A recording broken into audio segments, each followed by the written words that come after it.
Definitely. I think cities all over the globe are growing and are facing challenges on how to stay a sustainable and a resilient city and also a livable city. So that's what I think we have in common, which reflects in how we go along with traffic, with energy use, with waste use. And I think we can all learn from each other and make more livable cities together.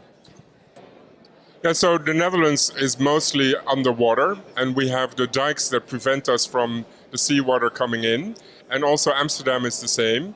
So with the whole global warming and the sea level rising, we have a big issue as the Netherlands, and have two solutions: is one to raise our dikes, or work together to find more sustainable way of living and using our planet.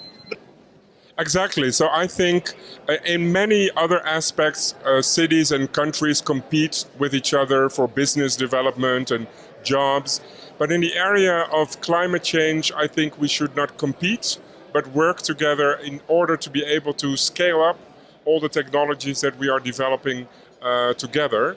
And particularly in this area, I think we should work together more as cities in the area of construction, for example, how we can build more circular and sustainable houses.